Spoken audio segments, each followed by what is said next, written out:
बातमी शेतकऱ्यांसाठी महत्वाची पुण्यश्लोक अहिल्यादेवी होळकर कर्जमुक्ती योजनेतनं 1,40,000 शेतकरी अपात्र ठरलेले आहेत। प्राप्तिकर भरणाऱ्या 94,000 आणि अन्य कारणांनी 46,000 शेतकरी अपात्र ठरल्याची माहिती सहकार मंत्री बाबासाहेब पाटील यांनी दिली।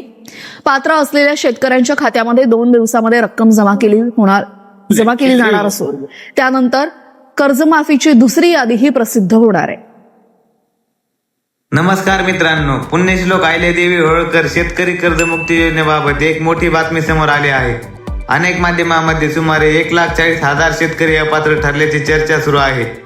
पण हे शेतकरी अपात्र का झाले, त्यामागची नेमकी कारणे काय आहेत आणि जर तुमचे नाव ही यादीत नसेल तर पुढे काय करायचे? आजच्या या व्हिडिओमध्ये आपण याच विषयाची सविस्तर माहिती जाणून घेणार आहोत, त्यामुळे व्हिडिओ शेवटपर्यंत नक्की बघा। सरकारने पडताळणी कडक का केली? मित्रांनो, राज्य सरकारने यावेळी कर्जमाफीची प्रक्रिया पूर्णपणे डिजिटल पद्धतीने राबवली आहे।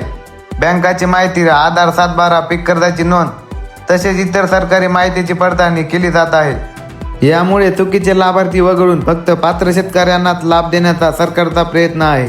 कर्जमाफीमधून अपात्र होण्याची संभाव्य कारणे। आता सर्वात महत्त्वाचा प्रश्न, कर्ज पात्र कालावधीत नसणे। योजनेच्या नियमामध्ये बसणारे पीक कर्ज कर्जमाफीसाठी ग्राह्य धरले जाते। पात्र वर्षामधील किंवा नियमामध्ये न बसणाऱ्या कर्जांना लाभ मिळणार नाही। कर्जाची माहिती चुकीची असणे। काही शेतकऱ्यांच्या खात्यातील कर्ज रक्कम, खाते क्रमांक किंवा वैयक्तिक माहितीमध्ये विसंगती आढळल्यास त्यांना कर्जमाफीचा लाभ मिळू शकत नाही। आधार, बँक खाते किंवा इतर नोंदणी जुळत नसणे। जर आधार क्रमांक, बँक खाते किंवा संबंधित नोंदणी जुळल्या नाहीत तर पडताळणी प्रलंबित राहू शकते। पात्रतेच्या अटी पूर्ण न होणे। योजनेतील निकष पूर्ण न करणाऱ्या अर्जदारांना लाभ मिळत नाही। डुप्लिकेट किंवा तांत्रिक त्रुटी, एकाच व्यक्तीच्या नावाने एकापेक्षा जास्त नोंदणी, चुकीची माहिती किंवा डेटा एंट्रीतील त्रुटीमुळे अर्ज अपात्र ठरू शकतो। ज्यांचे नाव यादीत नाही त्यांनी काय करावे? जर तुमचे नाव यादीत दिसत नसेल तर घाबरून जाऊ नका। संबंधित बँकेत जाऊन कर्जाची माहिती तपासा।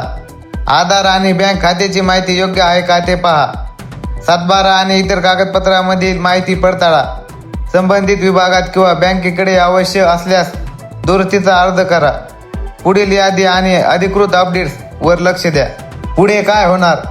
सरकारकडून पात्र लाभार्थ्यांच्या याद्या टप्प्याटप्प्याने प्रसिद्ध केल्या जात आहेत। त्यामुळे पहिल्या यादीत नाव नसले म्हणजे कायमचे अपात्र झालात असा निष्कर्ष काढू नका। पडताळणी पूर्ण झाल्यानंतर पुढील याद्यामध्ये नाव येण्याची शक्यता असू शकते। जर तुम्ही सर्व अटी पूर्ण करत असाल तर तुमचे नाव पुढच्या यादीमध्ये नक्की येईल। मित्रांनो, कर्जमाफी योजनेत सुमारे 1,40,000 शेतकरी अपात्र ठरल्याची चर्चा असली तरी प्रत्येक प्रकरणामागील कारण वेगळे असू शकते। त्यामुळे अफवावर विश्वास ठेवू नका। फक्त अधिकृत माहिती आणि शासनाच्या अपडेट्सवर विश्वास ठेवा। तुमचे नाव यादीत आहे का किंवा तुम्हाला कोणती अडचण येत आहे ती खाली कमेंटमध्ये नक्की सांगा, त्याचे उत्तर आम्ही नक्की देऊ। व्हिडिओ जर आवडला असेल तर लाईक करा, आपल्या शेतकरी बांधवांपर्यंत शेअर करा आणि अशाच विश्वासू अपडेटसाठी आपल्या चॅनलला सबस्क्राईब करून ठेवा। धन्यवाद।